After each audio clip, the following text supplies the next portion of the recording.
statutory services now that are in place to support young people. I think a couple of these are quite new, and they do, I think, really reassure me, having heard what people have just said before, that the services that they're asking for are now starting to really come on stream for them. So the speakers that we've got are somebody, I think Pia's going to talk to us, Peter. I don't know how you pronounce your name. I'll get it right, and I'm sure you will. Peter will talk to us about team around the school. Ellie's going to talk to us about the Children and Family Wellbeing Service, and Karen's going to talk to us about the mental health support in schools and what's happening with the new initiative there. So I think if I just hand straight over to Peter, and you can take us through your presentation. Brilliant. Okay, can everybody see that? Has that come up on screen? Because it's a bit blurred for me. Yes. Okay. Yeah. So team around the school. I think it's quite a big title, isn't it? What does that actually mean? Those are the questions I've been sort of fielding for the last sort of 3 or 4 months, really. What is team around the school? What does it actually look like? And what is it going to bring to the table for if you're a head teacher, to my school, to my children, to my community? And I guess the big principle that underpins team around the school is it is what it needs to be for whichever school, for whichever cluster, for whichever district, and for whichever integrated care partnership trust strand. So next slide, please. So team around the school is based on some really, really early principles around laying strong foundations for reform. So what we know in Lancashire is we've got lots and lots of services who do really, really good jobs, but they don't ordinarily link with each other or with the school or with the child or the young person or their family. So what Team Around the School is aiming to develop and embed as a principle is that effective practice and how we can best share it. But I think key to all of that is building strength between our partnerships and understanding what all of us do and how best we can do it. Being led by what children, young people and their families want us to do. So we're not doing things onto people, because I think we could all sit back and agree that professionals are quite good at sitting around tables and making decisions, but where is the voice of the child and the young person within that and their family? Because we know that the best way to get better outcomes and to get better young adults for the future is to have those people in the middle of the decision making. And that needs good, strong partnership arrangements across a range of services, a range of disciplines, and a range of different landscapes as well. I think just reflecting on what Jackie's just said about what children actually feel that they want, not what we think that they want. So mental health support being informal. Where is there somebody who can just pick up, how are you feeling today? How did it go for you? Not what did you do and how come that happened, but just turning the curve on that and letting our young people and our children lead the way. And that leads us to a principle of having built-in services that become seamless. So we don't ordinarily have to go and say to a family, I'm making a referral to Children, Family and Wellbeing, for example, or to early help or to early support or whatever that service might be, because it'll be within the school grasp, it'll already be part of school life or part of that cluster's life. Next slide, please. So putting the child in the middle of everything that we do. I don't know why we've got a big blacked out, there we go, it's gone now. So these are the aims for our Lancashire children. So if you go right to the centre of this, I don't know what you call it, it's like one of those fidgeters, isn't it, this diagram? So we need to be driving to meet the principal needs and the lived experiences for our Lancashire children. Why do we need to do that? Why is that so important? Because we know research has told us that young people's vision, their lived experiences, is sometimes very, very different to what we think their lived experience is. So we know that young people need to have the ability to be able to talk with their family about feelings. That's really, really important to children and young people. We need to understand that our children need to feel safe and protected by at least one adult at home. We also need to understand that having at least two non-parent adults who genuinely care, wherever they may be in that child's world, is something that is also really, really valuable. The feeling of being supported by friends, absolutely crucial to our young people, and the feeling of belonging in high school. We all know that that transition into that bigger, wider world of secondary education can feel very, very remote for some of our young people. We also know that there's a crucial element to feeling that our young people can participate in community traditions, cultures, and just feel part of the area where they live, and feel that they can achieve some level of enjoyment in some of the activities that might be in their area too. There needs to be a felt experience that family is supportive in difficult times. And these, they don't feel like they are incredibly big asks for our children and young people. And on the surface, a lot of us may take a lot of these for granted because we have them every day and we've got a reach. But it's not the case for some of our children and young people. Next slide, please. So this is a really early flow chart that outlines our aims in terms of what Team Around the School can look like, how it can reach, and putting the child and the young person in the centre of everything that we do. And you'll see, I'm a big lover of flowcharts, but I especially like flowcharts that don't really have a beginning or an end. And this one really does float my boat anyway, because it's got the child and the young person in the middle, and there is no beginning and no end, because as you can see, Team Around the School, it has the basic principles within it, but it can flow whichever way it needs to flow in order to be able to meet need. And it also links into very, very smartly into our children and young people outcome plan for the next academic year. So we know that in Lancashire, we have nationally a higher level of children who are becoming NEET. So that's not in education, employment or training, between 16 and 19.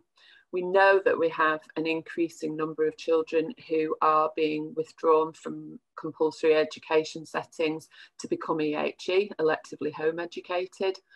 We also know that we've got an increase in children that are being excluded from school, and also those children and young people who are going through the statutory SEND processes to get education and healthcare plans.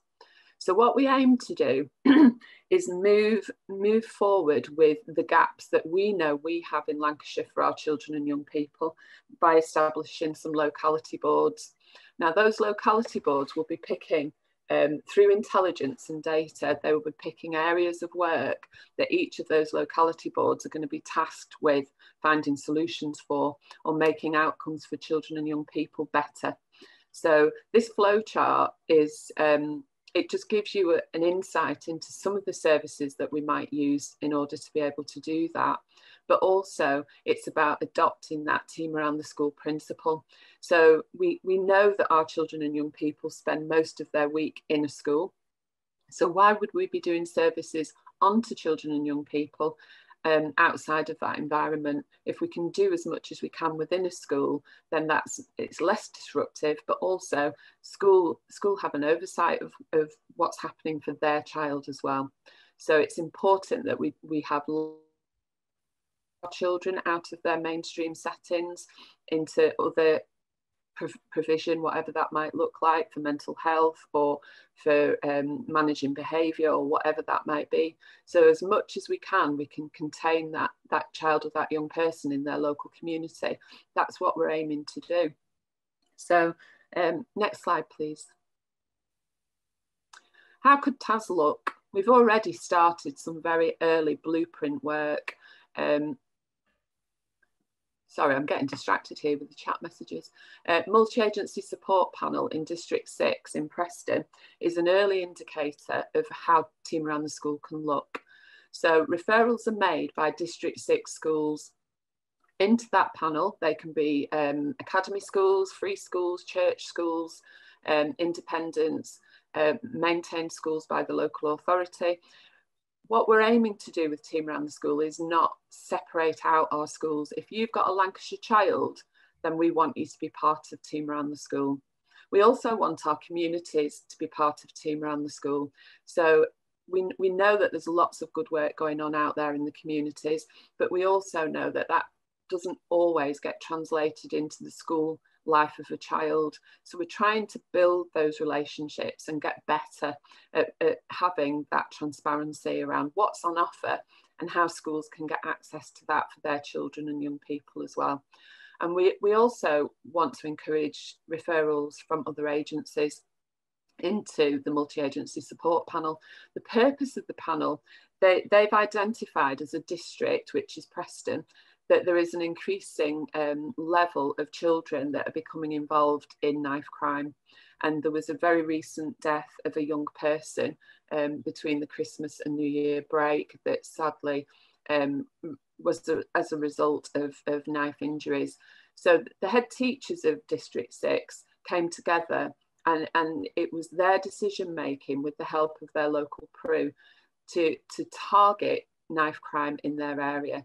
So this multi-agency support panel has then grown into something that's slightly bigger than just knife crime. So what they're looking at are early indicators of children that might have additional need or might have additional vulnerabilities, and how best as a multi-agency panel we can help that family, that child, that school, that agency. So the membership of that panel is MASH, the front line, the front door for safeguarding referrals. The school safeguarding team are also involved in that panel.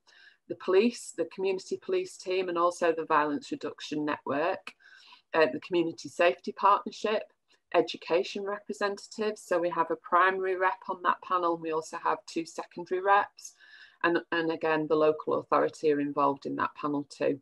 And what they don't find solutions. The panel doesn't fix the issue that gets referred in. What the panel does is offer pathways, guidance and support, but more importantly, it does a review process. So once it's come to panel, inevitably, it doesn't really leave that quickly, because we do a monthly review of actions, and we want to ensure that agencies that make offers of support or intervention actually deliver on that and what the outcomes are for our children and young people. Next slide, please. So a case example, I think it's important that we make this real, particularly as I know we've got some head teachers in this conference today. So we have family A, and they have quite a historic history of antisocial behaviour in their community. Dad is very threatening and menacing. Although we don't have any actual reports of what that means, we just have a narrative from families who are fearful because of his presence. So his children are at risk of exclusion in their primary school. Their behaviour is largely mirrored on Dad's behaviour within the home. There is a history of antisocial behaviour and exclusion within the older siblings of the family. One has an education and healthcare plan and is in specialist provision, and the other spent Key Stage 4 in a local PRU. So there is a history of refusal to engage in services and interventions that have been offered by the primary school particularly, and there was a lot of wraparound services that were on the table, and the family refused outright to engage. So we had a look at that when this came into the multi-agency support panel. Why were this family refusing to engage in services and interventions? Because I think that's your starting point. We all have these case scenarios where families have reams and reams of history and systems and education involvement and social care involvement, but nobody has really looked at the reason why there is a refusal to engage into services. So that was one of the key areas of work for the multi-agency support panel. And when we started to pull it apart, nobody had actually listened to this family in the context of their world. So they almost had a reputation to fulfill in their community. Although there was no actual offending by the parent in particular, there was this sort of urban myth that followed this parent around. He hadn't actually done anything that was unlawful. So once we started to pick away at that as multi-agency services and involve the primary school that made the referral in that as well, we were able to lift the lid off some of the conversations that we were going to go on and have in the school. So once those conversations started in an honest and safe way, we very quickly grew to understand that the parents were fulfilling a prophecy, and that they were in fact quite scared themselves of their position in the community, because they didn't know where else to go and how else to act, because they felt that they had to do what was expected of them. So their fear in their own community was as heightened as the people that were making the complaints about them. So it was quite an interesting early piece of work.